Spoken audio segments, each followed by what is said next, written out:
Hi guys, and welcome back to Dice Gaming. Today I'm going to take a look at the Mark IV factions currently in the game. I'm going to look over the aesthetics of each army and give you an idea of the playstyle of each army. My goal here is if you're looking to get into the game and you're not quite sure which faction you want to jump into, hopefully I can give you some guidance. Obviously picking an army is quite a big choice. There's no cheap game to invest in these days, and you want to make sure you pick the one that's right for you. My sort of rule of thumb really is if you're completely clueless and you don't fuss about playstyle, just pick the army you think looks best. You'll enjoy painting them most, and you'll love the look on the table. That will really motivate you to paint them, and that's always a good rule of thumb. But I'm going to take you through the playstyles as well, and hopefully give you a bit of an idea of what faction might be best for you. Before I jump into that, a really big thank you. I've now surpassed 400 subscribers, so yeah, truly thank you. When I started doing this, a random guy with a lisp, I really didn't know if I would get that far at all. So let's keep going. If you like what I'm doing, I'd love you to subscribe to my channel. When I get to 500 and some public watch hours threshold, I believe I get some perks, and that would be fantastic. So yeah, really truly thank you. And with that, let's get into sort of what factions Mark IV has at the moment. Well, I'm saying at the moment in Mark IV, a faction isn't what you actually play. You're going to play an army list. So you'll notice here that you've got Signar Storm Legion and Signar Gravediggers. So there is some crossover between these two factions. So there's a couple of leader models and a unit and a solo and a warjack that play for both of these armies. But if you want to play the game and you think you want to play Signar, you can't sort of play both Storm Legion and Gravediggers at an event. You're going to play Signar, but you're going to play an army list. So, for example, if you attend a Steamroller, you'll attend it as Gravediggers. And similarly for Cador, if you attend a tournament, you're going to attend it as Old Umbre, army list with two leaders from the army list, or Cador Winter Corps with two leaders from Winter Corps. Worth knowing if you didn't know that and you think, oh, I want to play Cador, I'll get access to all of these. Technically, I suppose yes, because you could buy the whole army for both factions, for both army lists, and then you can play at any one point. You could play an Old Ombre army list or a Winter Corps army list. But specifically for Steamrollers, if you want to attend a Steamroller, you're going to play Old Ombre army list, and you can't mix that with a Winter Corps army list. With that in mind, we're just going to go through them in the order they are on the store. I think at the moment we've got 9 army lists to pick from. Yeah. So let's kick off with Cricks. Cricks are your typical undead Lich Lord army. They've got a bunch of sort of undead models, and they're mainly undead. They've got some living units now in the form of cephalics. Their aesthetic tends to be, unsurprisingly, undead sort of lich vibes. They also have most of really the incorporeal sort of models in the game, which are pseudo ghosts that can only be damaged by magic attacks. In terms of playstyle, they don't really have too much of a ranged presence. They have some warjacks, which Malefactor, this fella here, he has some range options, and the Raptors, you can have some hard points with some range options. Sludge Frails, they're a ranged unit.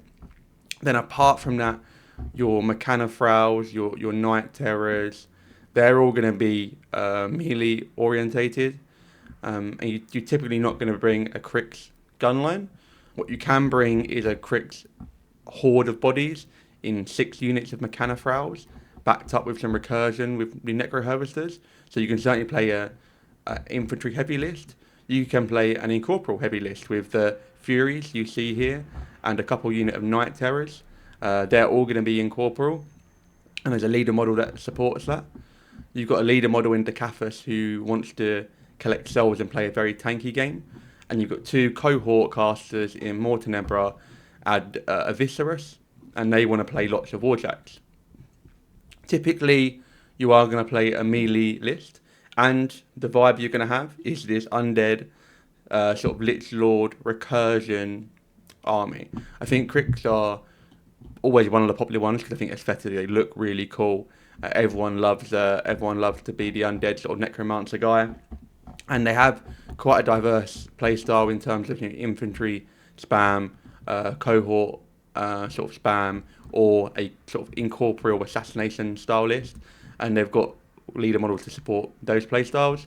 I think anything, if you want to jump into Cricks, be aware you're probably not going to be able to field a super effective gun line, but that's fair enough. And very much in the game at the moment, not every army can do everything, and I think that's actually quite a good way to be. Having some armies that are weak in some areas, but very strong, much stronger in other areas, I think it's a good way to be.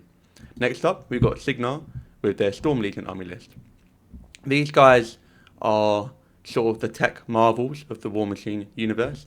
They produce the best cortexes, and cortexes are what go into the warjacks to allow the warcaster, the leader model, to go into them and sort of take control of them. It's actually why warjacks are all humanid in design, because at the moment cortexes don't work unless your warjack is humanid in design, sort of 2 legs, 2 arms. Crick sort of broke that. They previously had things called crabjacks, which had sort of four legs, and they currently have the light warjacks Raptor, which has got 2 legs. That's using some dark undead technology, which isn't fully understood. Signar are very much like a military army, but a very pristine military army with the new technology. As opposed to, I think, Kador, who are a military army who looks a bit more grimy and gritty. These are sort of a very clean aesthetic. I think they look fantastic. I think the Colossal, the Maelstrom is just absolutely killer. They can take a big hammer or you can take a massive axe. Generally very cool. And in terms of playstyle and what you might get to play with Signar, I think they're actually the army which is really a jack of all trades and almost a master of some. They're a very, very good army. You can play a very effective gun line with things like Huxley, which is a leader model. Kane is a very, very good ranged caster. You can play an assassination game primarily with Kane. You can play a melee heavy list with things like Caldor or Wolf. And Sparkhammer can play sort of a quite cool themed lots of models like you see in the Stormforge cadre, which is called Lightning Down. So you can have a really big range of play styles from Signar. You have this quite clean aesthetic, and they're quite powerful in the game at the moment. So if you are maybe competitive and you're looking to play sort of a top tier faction, Storm Legion are a good shout for you. I really, really love the look of the cavalry. I think they're some of the nicest cavalry looking in the game, or the nicest looking cavalry in the game, if I could speak English. So if you're looking for a clean military sort of uniform aesthetic with a range of play styles, I think Storm Legion will fit you really well.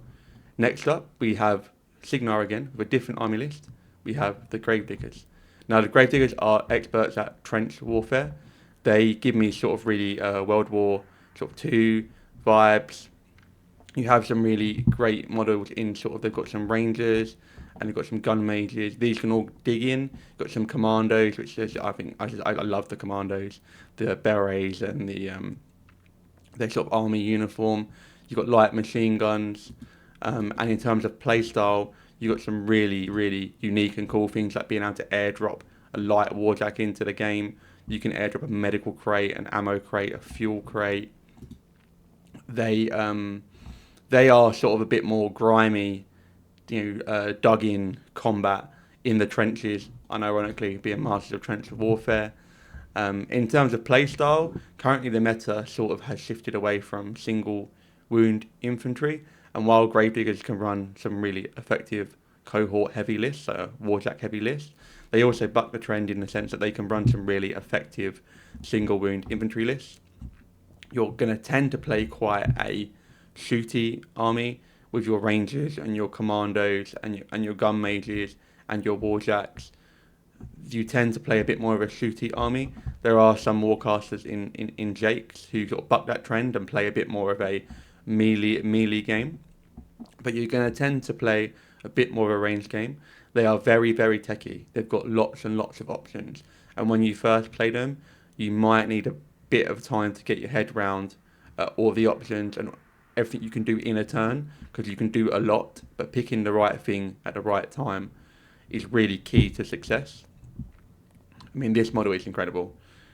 Connor Boom Boom McCoy, and there are some assault striders to come along. So he's a leader model. Currently, you can only take one of him. But there are some assault striders to come along with him at one point. And you're going to be able to field sort of a crazy army of him and some other 80mm assault striders. Almost sort of like War of the World vibes. I really, really like Gravediggers. I'm tempted to them as my second army. But I'm sort of tempted by every army because I think they all look great. And the team have done a really good job of making sure that each army is unique in their design. There's not too much overlap. Of course, if one army can run an infantry list and another army can run an infantry list, that might be sort of similar. But the spells and the way the army feels and the way it looks and how it plays on the table tends to be quite unique. And I think they've done a really good job in sort of making each army feel like it should play correctly. Next, we've got Dusk and House Callous. These guys are undead vampire elves. All of the Dreadguard stuff is a sort of undead vampire model. And then we've got some... so the Soulless are the undead vampire elves. And the Warjackies, these are sort of like almost very futuristic, sort of almost like Neo Dynasty sort of vibes.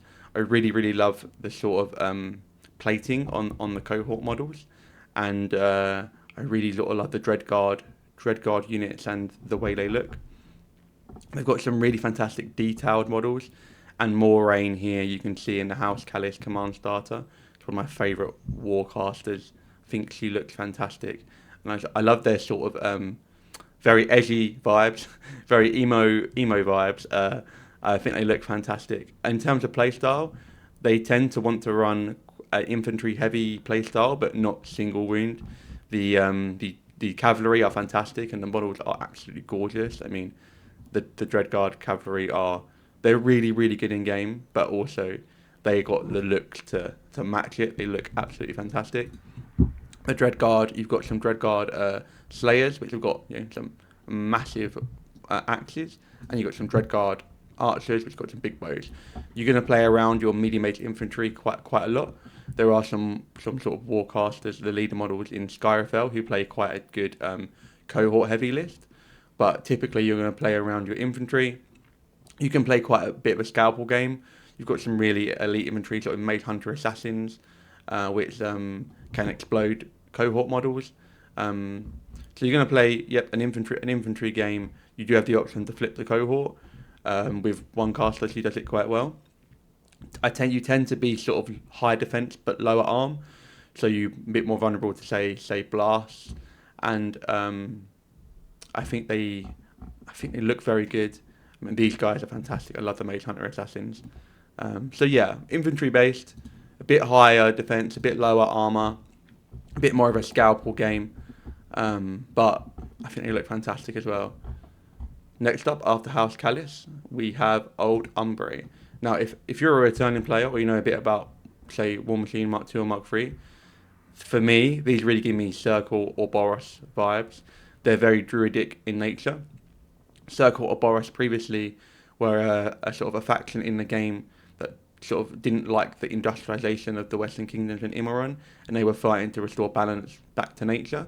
These guys aren't sort of aligned with Circle or Boros, but they do have this sort of back to nature druidic vibe to them. At the moment, they're currently in the process of being released, so we've got more boxes to come. The sort of faction pool at the moment is quite limited. In terms of playstyle, we're not really still sure how they're going to play. We know at the moment they've got a current couple of leader models that are very good at running sort of cohort heavy list. So if you like the look of the War Beasts, we already know that you could probably play a couple of good lists that will run a lot of them very well. But it's hard to speak of their playstyle truly yet. We don't quite know that yet. But if you do like the druidic sort of back to nature vibe of an army, these guys, you're going to vibe with them really well. More to come on Old Umbre. Next up, we've got Khador and their Winter Corps. Now these guys, like similar to Signar, are military, and they've both seen war. But I get the impression with Khador, they've seen stuff. These are very much for the motherland army. We've got names like Vilcol and Baronova. You look to me, give the impression of, sort of a Russian-inspired Cold War sort of army. We've got very sort of big suits of armor in Manor Wars, which I think are just absolutely wicked looking, very very cool. And then you've also got sort of like your infantrymen with rifles in your Winter Corps. This is a good example of sort of like your infantry choice with your Winter Corps with officers. You've got some snipers, and then you've got Warjacks tend to be quite high armor. Would say a bit slower, but actually surprisingly with the spells and effects they have in the game, their Warjacks are actually one of the faster Warjacks in the game. This is an 80mm model, and I think it's really cool. You essentially get to bring a tank to the game, and their Colossal, the Mastodon, is just a walking mountain of armor with a massive axe and a very very big mortar gun. Khador play a bit more of an honest game, I think, compared to others. Their cohort models can go very fast. They can shoot very effectively. There is a leader model who can run lots of Manor Wars, and you can try and play a bit more of a bricky list with Manor Wars. And there's also a caster that can play quite an effective shooting game in Boris in a quite cohort-heavy army. And then you've got the option to, say, run more infantry with maybe someone like Baronova, who can sort of give the more dice you roll, the one of her rules sort of you get more value out of. Vilcol and the SKS6 cadre, I think some of the coolest models in Khador. You've got this cadre which is all around sort of chemical warfare and gas. They've all got gas masks themselves. They all ignore gas effects, and they sort of place gas effects on the table themselves. Really, really cool. Vilcol's a fantastic assassination caster, very good at killing your opponent's leader model. So Khador, again, I think are quite well rounded in what they offer. You can run infantry, cohort, you can try and run a melee list with lots of Manor Wars. You've got Yana, again, crazy cool model. Plays a bit more of a melee aggressive game, but who doesn't want their leader model to be riding a bear? I mean, come on. And again, they play a bit more of an honest game. There's not so many sort of movement shenanigans or sort of like triggered abilities. You can go very fast with your cohort and you hit very hard. They play quite an honest game. But if you like this aesthetic, it's sort of like gritty for the motherland sort of vibe, yeah, Khador are going to be for you, and you're going to have a great time painting that. We got on to Chimera and the Shadow Flame Shard army list. So these guys are sort of dragons with wings, and then they've had some armor plating attached to them. I don't know if I need to say any more. I think we're done with Chimera, right? You're going to buy them. Chimera in Shadow Flame Shard, fantastic looking army. We've also got their Colossal, the Chimerax, which is 3 massive snakes together, which is just awesome. The vibe here is they're a very sort of hit and run army. They're a bit more of like a glass cannon. You're going to be able to scalp all things, and you tend to be playing quite aggressive and ask your opponent questions, and can they answer them? The aesthetic, again, is sort of these sort of dragon-esque models, and the cohorts have all got sort of some really cool. This is like a Hydrix, which is obviously inspired by a Hydra. You've got the Vipex, which is like a snake sort of like cohort model, and then you've got things like the Wyvern. This is 80mm. This is sort of like a super heavy, really really fantastic model, just really impressive. Lots of opportunity to hobby fantastically. Wings look great. I'm a big fan of the Shadow Flame Shard. It was really close when I started playing what faction I was going to play. Very was close to ending up on these.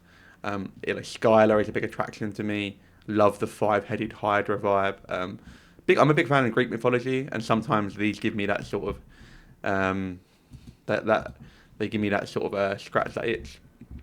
Again, you're going to play a bit of a faster hit and run game. You're going to scalpel out pieces, and you're going to be asking your opponent's questions because you're typically going to be the aggressor. So if you like that sort of play style and you're liking this sort of aesthetic, then you're absolutely going to love Shadow Flame Shard. Next up, we've got Orgoth with Sea Raiders. Orgoth, I've got this really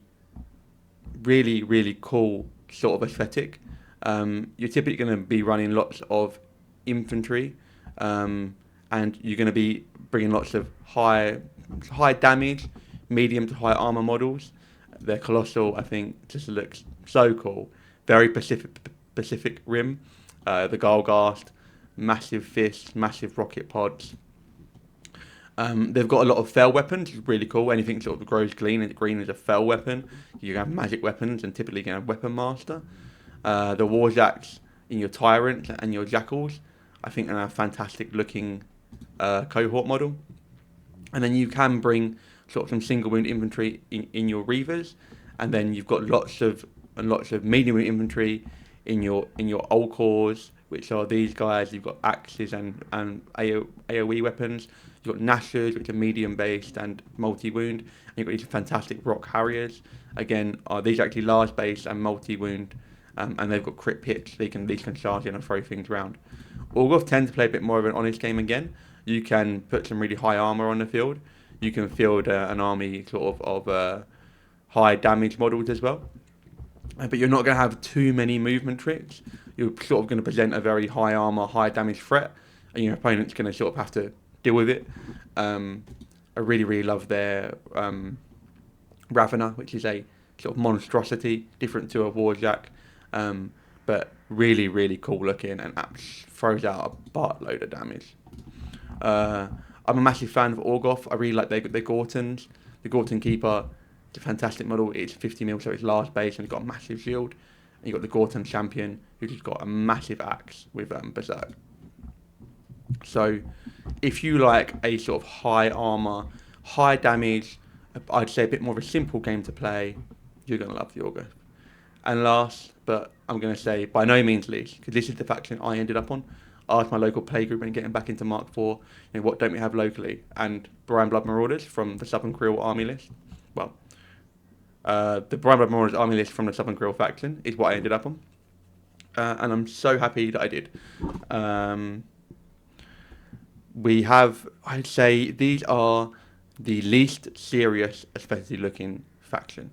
You've got some very silly things, maybe is the right word, but I love it. You've got a surgeon who's using a sawtooth shark as his medical tool. You've got lots of little pigs on the models everywhere. You've got a booty boss who's got more booty than anyone else in Imran. And you've also got the fire tongue hydro who play for the army, who are sort of like a ball croak frog based aesthetic. Apart from that, you're going to play a lot of Marauder crew. They sort of form the core of the infantry. They've got dual attack and can shoot and make a melee attack in the same instance. And you've got a fantastic Colossal in Abyssal King. Recently just got mine myself, and yeah, just amazing. Beware, you will be painting barnacles for a long time, and when you think you've found all the barnacles on your model, you haven't found all the barnacles on your model. In terms of playstyle, you're going to play quite a mixed arms faction. Most things have got dual attack. Most things can shoot or attacking melee. They're very much an army about layering sort of buffs on your own models. I say things like Orgoth and Cricks tend to apply debuffs to your opponent's model and stack them, whereas maybe Storm Legion and Brian Bloods are going to apply multiple buffs to their own models and make them better. You can play quite an effective gun line with your cohort and Marauder crew with Quartermasters in Firequill. You've got Shadow Tongue who answers lots of questions. You've got lots of attack vectors. You've got Ragemonger who can play a really good brick list or a really good infantry spam list. You've got Boomhounder and Foulblood who can run all of the infantry and do that really, really well. I personally love the look of the Brian Blood Marauders. I love the aesthetic. I would say that if you tend to prefer, say, cohort heavy lists, then maybe Brian Blood aren't for you, because you are going to typically run 2 to 3 Marauder crew, I'd say, in most lists. You don't have to, but I would say they're sort of a linchpin of the army. These little pig dirges are fantastic. But I would say they're the least serious aesthetically of all of the armies. Some people might think they're a bit goofy. I think some people don't like the look of them because of that. I sort of love that. I don't mind that. I think they look fantastic. I think Shum is a standout model in the faction. Like, you've got the Shum sort of heavy war beast here. It's just a massive shark who hits you over the head with a big fish. I mean, what more do you want?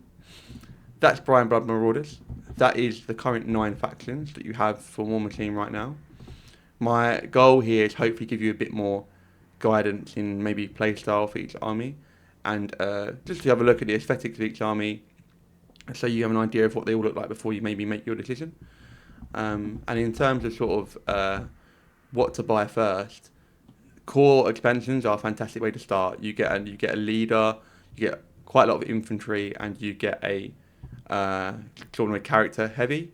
And then if you get a battle group box combined with this, you're going to have sort of 3 cohort models, 2 leaders, and a good chunk of infantry. From there, you only need a few more things to play 75 points, and 75 points is a really good place to start. I'll wrap it up there. I think I've rambled on for ages. I hope someone's found this useful in terms of going through the armies and having a chance to look at them all in one go. And hopefully I've helped you a bit how each army might play. I'll stop there. Thank you very much for tuning in if you made it this far. And I'll see you in the next one very soon.